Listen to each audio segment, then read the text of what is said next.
안녕하세요 여러분, 즐거운 주말입니다. 자, 어제 한국 증시는 개인 투자자의 반발 매수세로 인해서 코스피와 코스닥 모두 상승으로 마감이 되었습니다. 그리고 밤사이 미국과 유럽 증시를 보시면은 한국 증시와 마찬가지로 큰 반등이 나왔습니다. 어제는 옵션 만기일이 끝났는데도 불구하고 외국인 투자자는 코스피를 순매도했습니다. 특히 옵션 만기일 기간에는 외국인 투자자와 기관 투자자의 공매도가 무려 1조 원 이상 발생이 되었습니다. 그것뿐만이 아니라 외국인 투자자는 옵션 만기일 기간 내 코스피를 무려 6조 원 이상 순매도하였습니다. 자, 세계 증시는 이렇게 큰 반등이 나왔는데 한국 증시는 과연 다음 주 어떤 모습을 보여줄까요? 이번 주처럼 외국인과 기관의 투매가 쏟아지면서 다음 주 한국 증시는 또 하락하는 모습을 보여줄까요? 아니면 외국인 투자자는 다음 주 순매수를 하며 한국 증시를 상승으로 이끌어줄까요? 오늘 이 시간에 한번 알아보도록 하죠.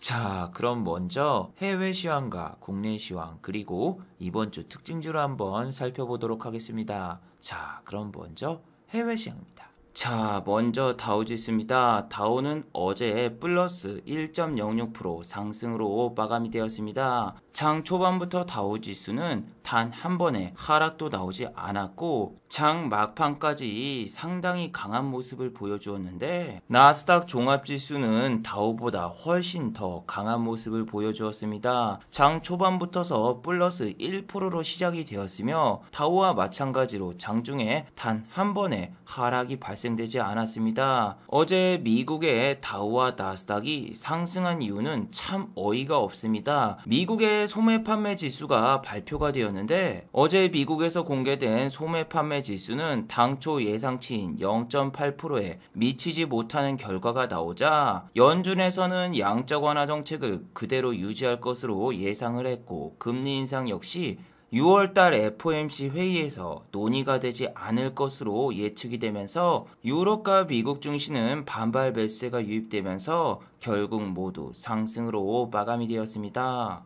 참 어처구니가 없습니다. 불과 이틀 전까지만 해도 미국의 소비자 물가지수가 예상치를 뛰어넘자 유럽 증시와 미국 증시가 전부 급락이 나왔는데 다른 경제지표가 잘 안 나오자 다우와 나스닥이 다시 상승하는 참 어처구니 없는 일이 발생이 되었죠. 자, 다우 같은 경우에는 다음 주에 조금만 더 상승을 할 경우에는 52주 신고가를 넘볼 수 있고 나스닥 종합지수 같은 경우에는 아직 한참 멀은 상황이죠.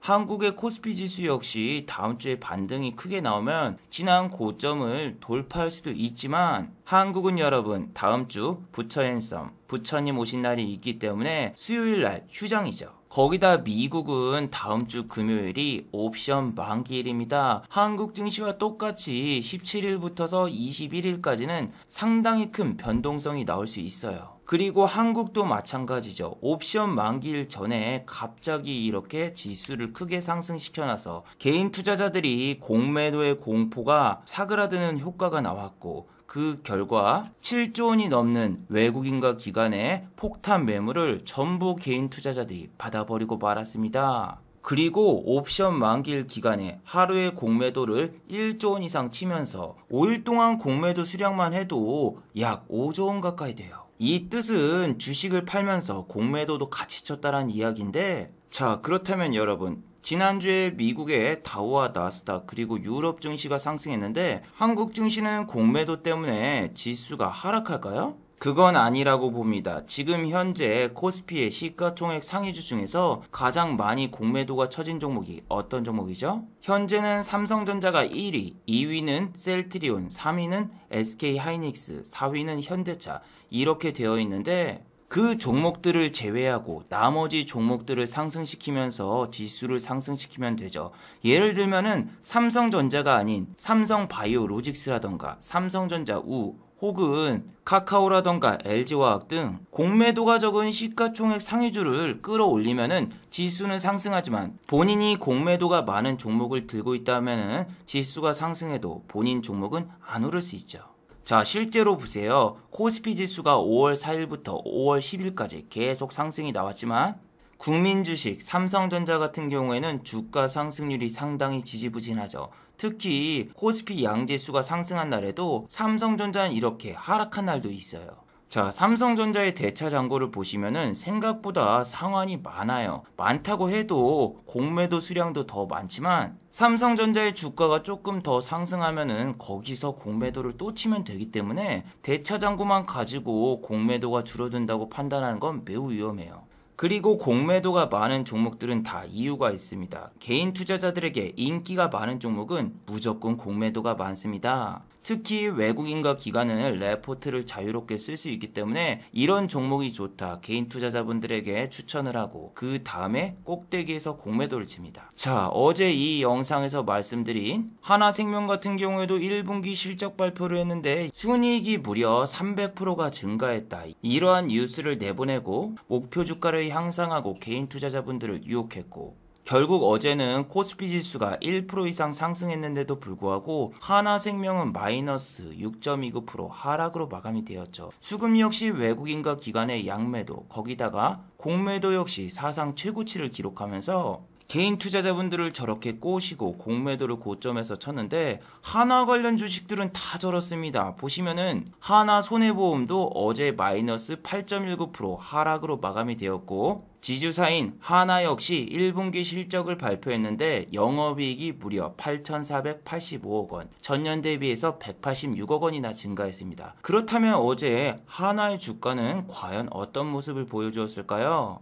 네, 어제 마이너스 3.20% 하락으로 마감이 되었습니다. 공매도도 당연히 코스피 200 종목이기 때문에 자유롭게 가능하고 최근의 주가를 보시면은 꽤 상승한 모습을 보여주지만 제가 여러분 이 하나라는 종목을 한 5번 들어가서 5번 다 손절했거든요. 이 하나 같은 경우에는 상장 이후에 주가가 상승한 적이 없어요. 무슨 얘기냐면은 분명히 9만 원을 찍고 내려와서 단 한 번도 9만 원 근처에도 간 적이 없었고 매번 주가가 2만 원대에서 4만 5천 원 이 사이에만 놀고 있습니다. 몇 년째? 10년 넘게. 2010년도부터서 2021년까지 계속 똑같아요. 제가 작년에도 우리 코스피하고 코스닥 지수가 너무너무나 크게 상승하고 미쳤을 때 못해도 4만원은 가겠지 하고 요런 자리에서 한번 눌림목이라고 생각하고 잡아봤단 말이에요. 여기에서 잡았는데 빠지는데 와 14일 동안 한 번도 반등이 안 나와요. 그때 코스피 지수 일주일 연속 상승하고 있었어요. 근데 이 종목은 밑으로 가는 거예요. 자, 하나 같은 경우에는 여러분 기타 법인에서 매도가 많이 나와요. 주가가 오를 경우. 왜? 경영권 승계로 인해서 하나의 주가가 오르는 거를 절대 바라지 않아요. 그리고 두 번째로는 하나의 오너 리스크가 있죠. 자, 여러 가지 레포트도 많고 여러 가지 뉴스도 많은데 하나 오너 리스크로 검색해 보시면은 하나의 CEO가 누군지 다들 알고 계실 거고 한번 갔다 오셨죠. 깜빵에 또 다녀오시고 거기다 또 예전엔 3남매 폭행으로 이건 사건도 있었고 거기다 프로야구 순위 하나를 보고 있으면 정말 답답하고 아니 저는 여러분 이런 회사를 처음 봤어요. 주가가 상승만 하려고 해요. 3만원 이상에서. 그럼 기타법인이 팔아 기타법인. 아니 그러면서 주가를 누르는 게 어딨어. 뭐 외국인이라던가 기관 다른 애들은 다 사는데 여기 기타법인에서 팔아서 주가가 안 가. 그래서 제가 하나 관련 주식은 잘 매매를 안 해요. 물론 이틀 전에는 하나손해보험이 실적 발표하기 전에 매매를 했었지만 어제 나온 경제지표로 인해서 다시 한번 미국이 금리 인상을 안 할 거란 이야기가 나오고 있어요. 그 뜻은 다음 주에 또 손해보험이라던가 금리 인상 관련주들은 조정이 찾아올 수 있다는 이야기인데 미국의 국채금리를 보시면은 어제 큰 폭으로 하락이 나왔죠. 미국의 국채금리가 오를 때 손해보험 회사라던가 혹은 생명보험 회사 그리고 은행주들이 같이 오르는데 지금은 이렇게 국채금리가 하락하고 있기 때문에 다음 주 보험과 은행주들은 조심하셔야 되겠죠. 자, 그런데 여러분 미국의 국채금리가 하락을 했을 경우에는 미국의 다우지수는 하락 내지 보합 혹은 상승폭이 그렇게 크지 않아야 되는데 어제는 다우지수가 무려 1.06%나 상승했어요. 그래서 어제 도대체 다우지수가 상승한 이유가 뭘까 찾아보니까 미국의 경기 회복주가 어제 큰 상승이 나왔습니다. 자, 미국의 크루즈 여객선 업체 카니발 같은 경우에는 8.28%가 상승이 나왔어요. 거기다 항공주 델타 에어라인 역시 5.32%나 상승했어요. 저렇게 항공주와 크루즈 여객선 업체가 상승한 이유는 참 어이가 없습니다. 미국의 질병통제예방센터에서 코다리19 백신을 맞은 사람은 마스크를 쓰지 않아도 된다, 이러한 뉴스가 나오면서 갑자기 항공주와 크루즈 여객선 업체가 상승이 나왔죠.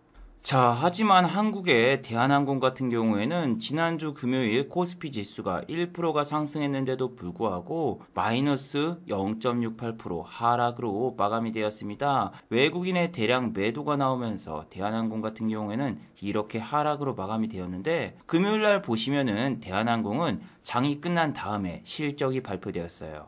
자, 대한항공 같은 경우에는 1분기 영업이익이 무려 1245억 원이 나왔습니다. 자, 대한항공의 매출액은 전년 동기 대비해서 24%가 감소가 되었고, 영업이익은 1245억 원을 기록하면서 4분기 연속 흑자를 기록했습니다. 이렇게 코다리19 바이러스에도 흑자를 기록한 이유는 바로 항공기 화물 운임에 있었는데, 화물 운임료가 인상이 되면서 이번 분기 실적도 4분기 연속 흑자를 기록했어요.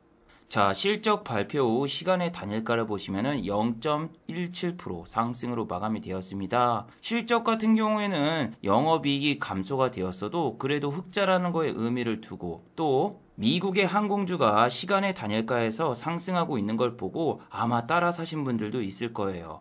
자, 대한항공의 공매도를 보시면은 그렇게 많은 편은 아닙니다. 공매도가 개시되자마자 26,400원의 공매도를 28억 원 정도 쳐놨고, 그 다음부터서는 공매도가 얼마죠?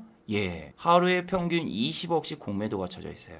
자, 그런데 말이죠. 여러분, 공매도가 많다고 해서 주가가 꼭 내리는 건 아니에요. 공매도가 많으면 일단 투심이 저하가 되기 때문에 접근하는 사람이 줄어들고, 공매도가 많다고 해도 일단 주가를 더 끌어올리면은 쇼커버링이 나오지 않을까 하는 생각에 들어오시는 분들도 있죠. 그리고 공매도 수량까지 체크하면서 매매하시는 분들, 주린이 분들 중에서는 극소수입니다. 아주머니들, 아저씨들 잘 몰라요. 하지만 주가가 하락하면 그제서야 공매도 수량을 체크하죠.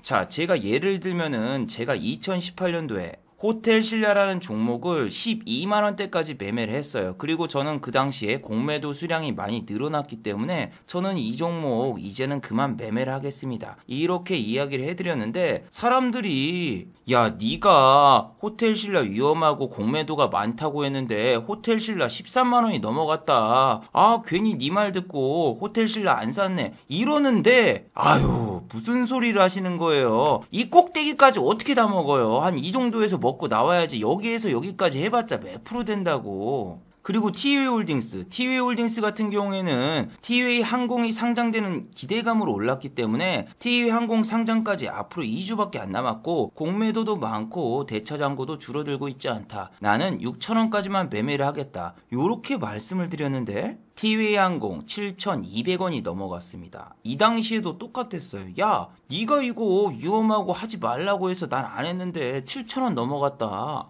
지금 이 종목 얼마예요? 1,400원이요, 1,400원. 심지어 코다리19 바이러스 있을 때는 600원까지 내려갔습니다. 그래서 위험해 보이는 종목 같은 경우에는 저렇게 대차장고가 늘어나거나 공매도가 늘어나거나 이런 시그널을 줍니다. 하지만 사람들은 주가가 더 올라가면은 그런 시그널을 다 외면해버리고 그냥 고점에서 추격 매수하시는 분들이 대부분이에요. 여러분, 이거는 해외 주식도 마찬가지예요. 제 구독자분들이라던가 지인분들이 테슬라에 지금 물려있대요. 그래서 저는 조금 의아했습니다. 아니, 테슬라가 지금 900불을 찍고 여기까지 빠졌으면은 고점 대비해서 35%가 빠진 거거든요. 아니, 그럼 도대체 테슬라를 얼마에 들어간 거지? 아니, 이게 이만큼이나 올라갈 때는 안 샀고 여기서 샀다란 얘긴데, 여기서 샀으면 지금 손실률이라고 해봤자 뭐 900불에서 잡지 않은 이상 한 10%에서 20% 정도 손실일 텐데, 여러분 만약에 고점에서 추격 매수를 들어갔는데 이렇게 추세가 좀 꺾이는 모습이 나온다고 하면은 익절을 하거나 손절을 하거나 빨리 상황 판단을 해야 돼요. 그런데 1월 달에는 대부분의 사람들이 광기에 취해서 이렇게 테슬라가 900불을 돌파하면은 천슬라를 갈 거라고 생각하시는 분들이 대부분이었죠. 그 당시에는 대부분의 증권사 레포트들도 그렇고 어디 커뮤니티 게시판에 가봐도 테슬라는 무조건 천슬라를 간다, 이런 논쟁이 많이 있었죠. 한국 같은 경우에도 삼성전자가 10만 전자를 간다라고 언론에서 부추기면서 삼성전자가 96,800원을 찍은 적도 있었죠. 그래서 여러분들이 지금 같은 경우에는 한국도 공매도가 제기된 상황이기 때문에 언론에서 제시하는 목표가 절대로 믿으시면 안 되고, 개인 투자자분들이 많이 사는 종목 같은 경우에는 꼭 공매도 수량을 확인해 보세요. 공매도는 개인들이 많이 사는 종목이 제일로 많아요.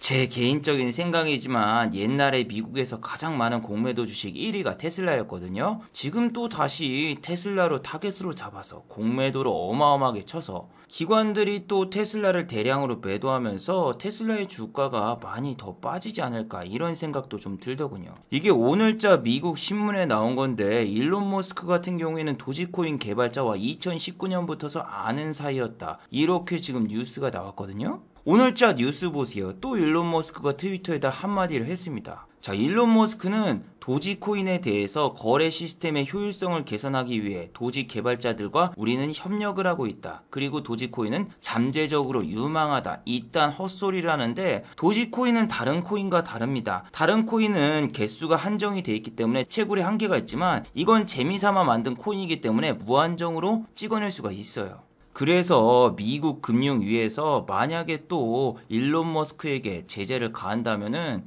테슬라의 주가는 또 한 번 내릴 수 있겠죠. 물론 지금 금융위에서는 비트코인 법이 없기 때문에 일론 머스크를 처벌할 수 없다라고 공식적으로 밝혔지만, 뭔가 다른 쪽으로라도 좀 조치를 취해야 되는 거 아닌가요? 아니 여러분, 도지코인 같은 경우에는 얼마 전 400원대까지 빠졌었는데 지금 저렇게 트위터 2개 올리니까 700원까지 올라갔다가 지금 현재 650원이죠. 자, 그리고 일론 머스크에 대항하는 세력도 있습니다. 바로 베리 실버트인데, 자, 베리 실버트라는 사람은 미국 최대 규모 가상화폐 투자 운용사인데, 이 회사의 CEO인 베리 실버트가 우리는 도지코인에 하방 베팅을 했고, 만약에 도지코인의 가격이 1원까지 내려갈 경우에는 우리는 이 돈으로 여러 단체에 기부를 하겠다, 이런 포부를 밝혔어요. 반대로 이런 사람도 있습니다. 페이스북의 CEO인 저커버그는 테슬라처럼 자꾸 트위터에 비트코인 같은 코인 이야기를 꺼내고 있습니다. 아마 간을 본 다음에 저커버그 역시 도지코인처럼 여러 가지 코인을 홍보하지 않을까, 이런 생각도 드는데, 페이스북의 주가는 지난주 금요일날 3.50% 상승으로 마감이 되었습니다. 미국의 유명한 언택트 기업들은 전부 다 어제 반등이 나왔고, 아마존 역시 1.94% 상승, 애플 역시 1.98% 상승으로 마감이 되었어요. 미국의 나스닥은 지난주 그래도 어느 정도 반등이 나왔는데, 반면 한국의 코스닥 같은 경우에는 반등이 딱 하루 나왔단 말이에요. 이건 물론 코스피도 마찬가지지만 다음 주에 다우하고 나스닥처럼 이렇게 2번은 돌림이 나와줘야지 그나마 우리 증시가 조금 진정이 될 수가 있어요. 그리고 여러분, 저 진짜 깜짝 놀란 게 뭐냐면은, 최근에 SK IE 테크놀로지가 상장한다고 막 언론에서 광고했잖아요. 이거는 따상 가능할까? 이거는 따상이 유력하다. 따상으로 검색을 하면 이 종목밖에 안 나와요. 일반인 공모 청약이 81조 원이 몰렸다라고 이야기를 하는데, 와, 이거 진짜 무서운 게 뭔 줄 알아요? 아니, 시작하자마자 거의 하한가 근처까지 가가지고 따상은 무슨 그냥 밑으로 바로 내려꽂고 3일 동안 단 한 번의 반등이 나오지 않았어요. SKI 테크놀로지 같은 경우에는 공모가가 10만 5천 원이었는데 지금은 공모가까지 충분히 갈 수 있는 상황이죠. 자, 그리고 22만 2,500원까지 올랐을 때 매수하신 분들은 벌써 마이너스 35%죠. 앞으로 여러분, 카카오뱅크라던가 혹은 크래프톤이라던가 대형 IPO가 분명히 조금 있으면 시작될 텐데, 이것도 여러분 너무 그렇게 크게 기대하지 마세요. 우리나라가 증시 거품이 너무 심해가지고 무슨 IPO만 하면은 지난번 SK바이오팜처럼 따따상이 막 가능할 것처럼 이야기하지만 실제로는 그러지 않아요.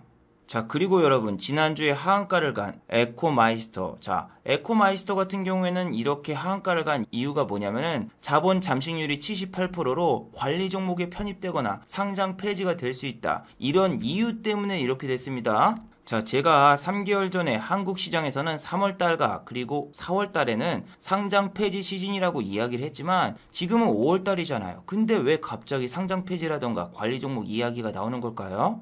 자, 여러분, 회사들마다 다릅니다. 여기 보시면은 오리엔트 바이오 같은 경우에 3월 결산이고, SK 하이닉스 같은 경우에는 12월 결산 기준일에 따라서 상장 폐지라던가 관리 종목 지정되는 게 달라요. 물론 상장 폐지가 되기까지는 앞으로 1년 정도 남았습니다. 만약에 이번에 관리 종목이 지정이 되고 두 번째로는 내년에도 이렇게 적자가 나온다? 그럼 바로 상패인데, 여러분 주식의 무서움이 이런 거예요. 이 주식 말이죠. 2018년도까지만 해도 흑자를 내고 있었기 때문에 주가를 보시면은 16,000원이에요. 근데 지금은 642원.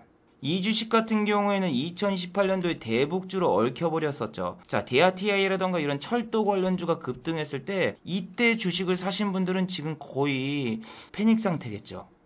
여러분 이렇게 긴 시간을 걸쳐가면서 주가가 이렇게 내려오는데 하루하루가 피말리면서 정말 고통스러운 날도 있습니다. 자, 여러분 코인이랑 주식이랑 다른 게 뭐냐면은 코인 같은 경우에는 빠질 때도 화끈하게 빠지고 오를 때도 화끈하게 올라요. 근데 우리 주식 같은 경우에는 빠질 때도 천천히 빠지는 종목도 있고, 그리고 신경 써야 될 게 너무 많아요. 미국 증시가 내렸나 중국 증시가 내렸나 거기다가 또 재무제표가 좋나 여러 가지 신경 써야 될 게 더 많아서 주식이 훨씬 더 매매할 때 레벨이 높아요. 그래서 일반적인 사람들은 이렇게 얘기합니다. 주식은 시간도 날리고 돈도 같이 날립니다. 특히 주식은 생각할 시간이 많기 때문에 월급을 받거나 혹은 자기가 갯돈을 타거나 이렇게 돈이 생길 경우에는 그 주식에다 물타기를 해버려요. 그래서 돈을 더 많이 날릴 가능성도 있고, 코인 같은 경우에는 시간은 많이 안 날려요. 너무 빨리 떨어지니까. 하지만 돈도 몇 초 만에 날린다. 자, 제가 한 예를 극단적으로 보여줄게요. 일론 머스크 아저씨가 갑자기 새벽에 비트코인 결제를 중단하겠다 이 한마디 하니까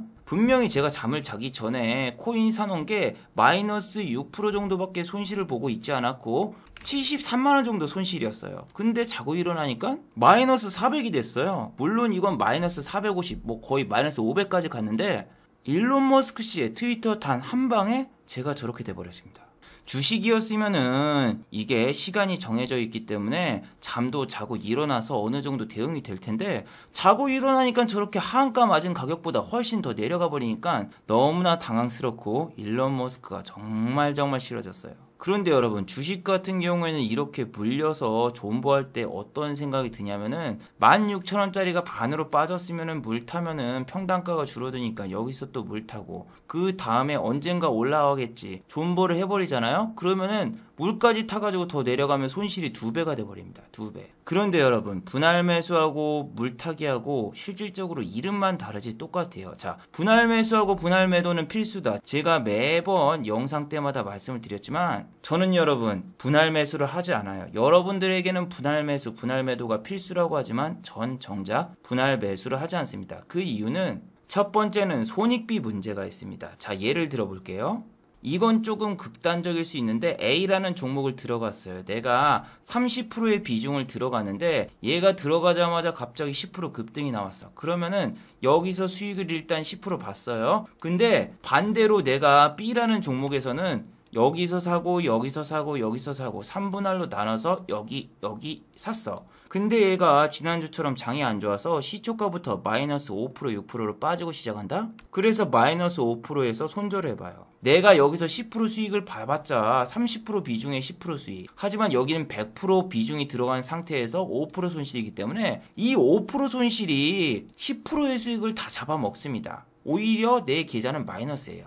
물론 이런 방법도 있죠. 불타기라고 이 30%가 들어간 종목이 급등할 때 요런 데서 갑자기 불을 타 평단가가 올라가지만, 그리고 이 고점에서 전체를 매도해서 수익을 많이 내는 방법도 있고, 반대로 B라는 종목이 내려가. 근데 내가 비중을 30% 넣었어. 근데 여기서 우리나라 지수도 안 좋고 추세가 좀 안 좋아 보여서 그냥 손절해버려. 그러면서 손익비를 맞추는 방법도 있지만 그런 매매 자체는 여러분 양봉 매매에서 하는 거거든요. 무슨 얘기냐면은 분할 매수는 양봉 매매할 때 자주 해요. 내가 만약에 돌파 매매로 여기서 때렸어. 밀리지? 근데 비중을 30%밖에 안 들었어. 그래서 여기서 한번 추매를 해. 추매를 하고 이쪽에서 깨지고 내려가면은 바로 손절. 근데 여기서 지탱해주고 올라가. 그러면은 여기서 이제 상황을 보다가 이쪽에서 한번 물 타가지고 평단가를 한번 더 낮춘 다음에 이런 데서 올라갈 때 익절. 이런 방법이 있어요. 근데 저는 이제 음봉 매매를 한단 말이에요. 양봉 매매가 아니라. 그러면 여러분 손절선이 더 타이트해야 되고 분할 매수를 하는 게 의미가 없어요. 자, 예를 들어 볼게요. 시젠이라는 종목 같은 경우에는 여러분들이 뭐 볼린저 밴드를 쓴다? 그럼 이런 데는 매수라던가 여기는 매도, 여기서 사서 이런 데서 매도하는 그런 타점을 잡는 사람도 있지만 이 밑에 있는 검은 선 같은 경우에 손절선이란 말이에요. 그래서 남들이 손절할 때 내가 매수를 하는 거야. 종가 베팅으로. 매수를 했는데 그 다음날 바로 갭이 뜨네? 그럼 여기서 익절.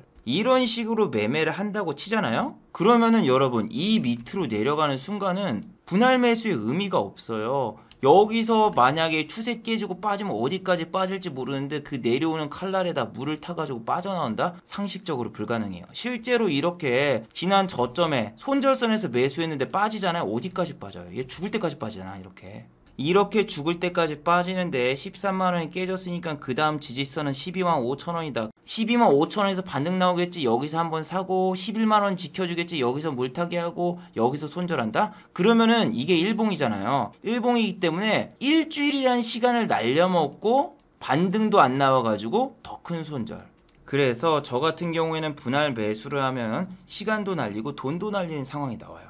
그럼 왜 여러분에겐 분할 매수, 분할 매도를 하라고 하냐? 여러분들은 시간이 많잖아요. 나는 한 달이라는 시간 안에 빨리빨리 돈을 벌어야 되는 입장이고 여러분들은 직장을 다니면서 회사도 다니고 있고 굳이 주식이 아니어도 생활하는데 지장이 없기 때문에 여러분들은 천천히 할 수 있잖아요. 예를 한번 들어보면은 시젠이라는 이 종목을 여러분들이 만약에 7만원대를 지지해줄 줄 알고 들어갔어. 근데 이게 깨졌어. 그래서 6만원대 물을 타기로 했어. 6만원대 물을 탔어. 그럼 내 평단가가 얼마겠어요? 한 6만 7천원 정도 될 거 아니에요. 6만 7천원. 그러면 나는 이거 못 기다려. 나는 여기만 돼도 탈출할 텐데 여러분들 같은 경우는 이런 데서 막 물 타고 기다리고 있다가 그 다음에 올라가면은 여기서 비중 반 덜고 조금 더 길게 보면서 끌고 갈 수도 있고 이런 데서 결국 고점에서 매도하고 나올 수도 있고. 그런데 나는 이거를 한 달도 아니라 두 달이라는 시간 동안 이걸 볼 수가 없다니까. 그리고 아까처럼 이렇게 슈팅 나오는 자리라던가 혹은 종목의 특성을 여러분들은 아직 다 모르잖아요. 이런 데서 비중 100을 때린 다음에 조금만 밀려도 손절해야 되겠다. 이거를 경험을 통해서 알 수가 있는데 그런 경험도 없는데 이거 그냥 조금 밀리면 손절해야 되겠다가 아니라 버텨볼까 하다가 이렇게 척 빠져버리면은 이런 데서 그냥 계좌가 박살이 다 버려요. 그리고 여러분 공매도가 없었을 때는 요런 자리라던가 반등이 시원시원하게 나왔어요. 그것도 하루만 반등이 나온 게 아니라 일주일 동안 반등이 나오고 여기도 일주일 동안 반등이 나오고 이런 데서도 일주일 동안 반등이 나왔단 말이에요. 근데 공매도 시작되자마자 반등이 나오긴커녕 어디까지 뺍니까? 아직도 계속 빼고 있어요. 아니 2주 동안 단 한 번도 쉬지 않고 뺐어. 그런데 여러분 주식 하시는 분들 같은 경우에는 9만원대를 지지해 줄 거라고 생각을 하거든요. 왜냐하면 이렇게 거래량이 많이 터진데 이런 고점 자리는 어느 정도 지지를 해주니까 이런데 9만원 지지해 주겠구나. 풀 베팅 때렸어. 옛날이면 다 풀 베팅 때리죠. 왜냐면은 옛날에는 반등이 나왔으니까. 근데 반등이 안 나왔고 이렇게 쫙 빠져버리고 8만원도 깨져버리잖아요. 그런데 일반 직장인분들이라던가 그냥 회사를 다니신 분들은 장중에 절대로 대응이 안 된단 말이에요. 그렇기 때문에 분할 매수, 분할 매도가 필수고 저런 걸 바로바로 즉각적으로 대응하고 좋은 자리까지 찾고 깨닫는 데까지는 몇 년의 시간이 걸리기 때문에 여러분들은 분할 매수, 분할 매도를 하면서 일단 시장에 살아남아서 몇 년간 어떻게 시장이 돌아가는가, 공매도가 있었을 때 그리고 공매도가 없었을 때 하락장, 상승장, 횡보장 다 겪어본 다음에 저렇게 나가야 돼요. 옛날에는 뭐 추세를 따라간 이런 양봉 매매라던가 막 고점에서도 매수, 매도, 스캘핑 저런 거 다 했지만 지금은 빠질 때까지 무조건 기다려요. 옛날 같은 경우에는 빠질 때까지 못 기다렸죠. 왜냐면은 한 달에 어느 정도 수익을 거둬야 되는데 그런 매매만 하다 보면은 자리가 올 때까지 너무 시간이 오래 걸리니까. 하지만 지금 같은 경우에는 코인이랑 병행을 하다 보니까 코인을 하다가 주식이 체결되면 그때 매수해서 매도하고 장중 매매보다는 종가 베팅 위주로 합니다. 종가 베팅. 자, 제가 이틀 전에 올렸던 이 영상을 보고 궁금해 하시는 분들이 있더군요. 천재님 옛날엔 이렇게 급등하거나 뭐 상한가 따라잡기 이런 걸 안 했는데 왜 요즘에는 이렇게 상한가 따라잡기도 이런 걸 하느냐. 분명히 제가 말씀드렸죠. 저는 4년 동안 상따라는 걸 한 적이 없어요. 하지만 아침에 일어나니까 코인이 마이너스 450을 찍고 있었고 내가 전날에 종가 베팅 한 종목이 에이티넘 인베스트 같은 코인 관련주였는데 시작하자마자 마이너스 10% 빠지면서 시작해가지고 마이너스 250으로 시작을 했는데 자, 여기서 여러분 손절한 다음에 어떻게 수익을 낼 거예요? 상승하는 종목 코스피 26 종목이고 코스닥 59 종목입니다. 하락하는 종목이 98%, 100 종목도 상승을 안 하고 있습니다. 그럼 답은 하나예요. 종가에 차라리 안전하게 상한가를 잠그는 종목을 들어가는 거예요. 투심이 안 좋기 때문에 그날 상한가를 간 종목은 단 2종목밖에 없었고, 서린바이오 같은 경우에 상한가를 잠그기 직전에 매수를 했었죠. 그런데 그때 장중에 하락한 종목이 초반에는 100종목 이하였지만 장중 후반으로 넘어가면서 이렇게 상승과 하락 종목이 어느 정도 많이 나왔는데 여기서 매매를 해서 수익을 냈으면 됐지 않았나요? 이렇게 단순하게 생각하시는 분도 있을 거예요. 근데 말이죠, 하락장에서는 이렇게 될 수가 있어요. 하락장에서는 돈 조금만 쓰잖아요. 자기가 만약에 한 1억 때려, 그러면은 소형주 같은 경우에는 7% 8% 급등이 나와요. KT 서브마린 지난주 금요일 보셨나요? 1시 5분에 조금 돈 넣었는데 6% 올랐어. 그리고 바로 빠지. 호가창 보시면은 체결된 내역도 별로 없어요. 돈도 별로 안 들어왔는데 호가 공백가, 그리고 장이 안 좋으니까 위에 걸린 게 별로 없기 때문에 시장가로 조금만 쓰니까 바로 위로 올라가죠.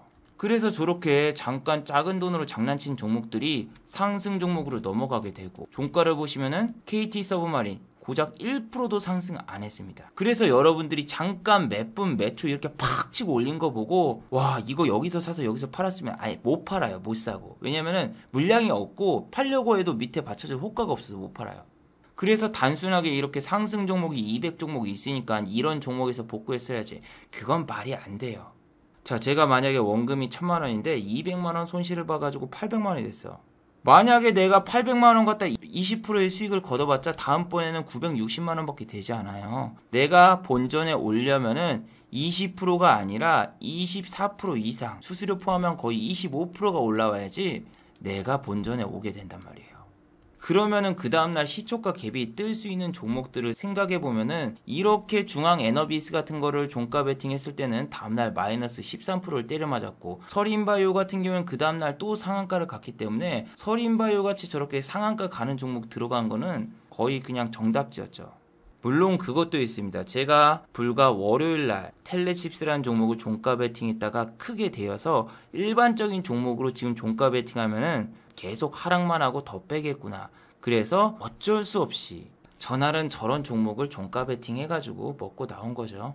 물론 저도 마음 같아서는 이렇게 SBS 같은 종목이 어제 어닝 서프라이즈가 나오면서 이렇게 장중에 막 22%가 올랐는데, 와, 단 몇 분 만에 이렇게 치고 올리더군요. 근데 SBS라는 이 종목 자체가 적자가 지속되고 실적이 매우 안 좋단 말이에요. 그래서 이 종목이 흑자가 날지 안 날지는 예측이 불가능하죠. 그리고 뭐 특수부위, 특수건설 이런 종목 같은 경우에도 장중에 막 15,000원을 뛰어넘었었거든요. 근데 웃긴 게 뭐다? 장 막판 20분을 남겨놓고 다 빼버렸어요. 거기다가 시간의 단일가도 하나, 둘, 셋, 뿅! 하락했습니다. 왜냐하면 매수 주체가 단타 전문인 투신이 억지로 올렸기 때문에 다음날 투신이 던질 걸 알고 개인 투자자분들이 쫄아서 던진 게 있어요. 그리고 특수건설이 상승할 때는 분명히 KT 서브마린이랑 같이 움직였었거든요. 근데 1시 이후에는 특수건설이 아무리 올라가도 KT 서브마린은 전혀 따라가지 못하더군요. 그래서 이런 것만 보셔도 아시다시피 지금은 여러분 1등주만 노리세요. 서린바이오 2등주가 1신바이오인데 1신바이오 같은 경우에는 종가도 상당히 안 좋고, 3등주인 셀로메드 같은 경우에는 시간의 단일가에서도 이렇게 1.75% 하락했죠. 그래서 제가 말씀드리고 싶은 거는 지금 어떤 테마든지 대장주만 노리고, 아니면 여러분 진짜 매매를 쉬는 것도 하나의 방법일 수가 있습니다. 왜냐면 다음 주 월요일 날 분명히 미국 증시가 상승해서 아침에 개인들의 매수세가 또 들어올 거거든요. 그래서 우리 지수가 막 이렇게 반등이 나와. 반등이 나오는데 우리나라는 수요일 날 분명히 부처 앤썸, 석가탄신 때문에 또 화요일 날이라던가 이럴 때도 종가 베팅하기도 애매하고 투심이 안 좋을 수가 있고, 외국인이 코스피를 좀 덜 매도하거나 아니면은 대량 매도가 안 나와야 되는데, 만약에 월요일 날 장 시작했다? 근데 외국인이 매도 중이다. 그러면은 어느 정도 여러분들이 좀 대비를 하시는 게 좋아요. 아침에는 조금 덜 팔아가지고 지수가 막 개인들의 반발 매수세로 올라간다고 해도 얘네들이 막 지난번처럼 5천원, 6천원 이렇게 초반부터 던지고 있으면은 상당히 끔찍한 결과가 나올 수 있어요. 자, 마지막으로 한번 정리해 보도록 하겠습니다. 1번, 공매도가 많아도 지수는 상승할 수 있습니다. 공매도가 많은 종목이 있어도 반대편인 다른 시가총액 상위주를 올려서 지수 자체를 크게 상승으로 보이게 만들 수 있어요. 그리고 공매도가 급증했다고 해서 그 다음날부터 바로 급나가는 게 아닙니다. 일정 동안의 시간을 가지고 어느 정도 상승 후에 공매도를 더 치면서 빼버리니까 내가 지금 들어간 평단가에 공매도가 급증했다고 해서 다음날 바로 쫄아서 매도할 필요는 절대 없습니다. 자, 두 번째, 다음 주에 공개되는 미국의 경제 지표를 주목해 보시기 바랍니다. 지금은 미국의 경제 지표가 발표될 때마다 냉탕과 온탕을 왔다 갔다 하죠. 하루는 인플레 우려로 하락이 되고 다음날 다른 경제 지표가 나온다? 그럼 갑자기 인플레 해소래요. 미국의 경제 지표가 나올 때마다 한국 증시의 움직임이 바뀌기 때문에 미국의 경제 지표 발표 일정을 꼭 잘 체크해 보시기 바랍니다. 자, 유튜브 광고도 끝까지 시청해 주시면 정말로 고맙겠고, 좋아요와 구독하기도 많이 눌러주시면 정말로 고맙겠습니다. 그리고 또 어제 생방송 전에 저를 후원해 주신 정말 고마운 분들이 계셨네요. 네, 제 유튜브 영상 밑에 있는 투네이션 후원하기 버튼을 눌러주시면 저를 후원해 주실 수 있는데, 박동희님, 코코님 후원 정말 감사드립니다. 특히 코코님은 10,000원이나 후원해 주셨네요. 정말 감사드립니다. 자, 다들 수고하셨고 즐거운 주말 되시기 바랍니다. 다들 수고하셨습니다.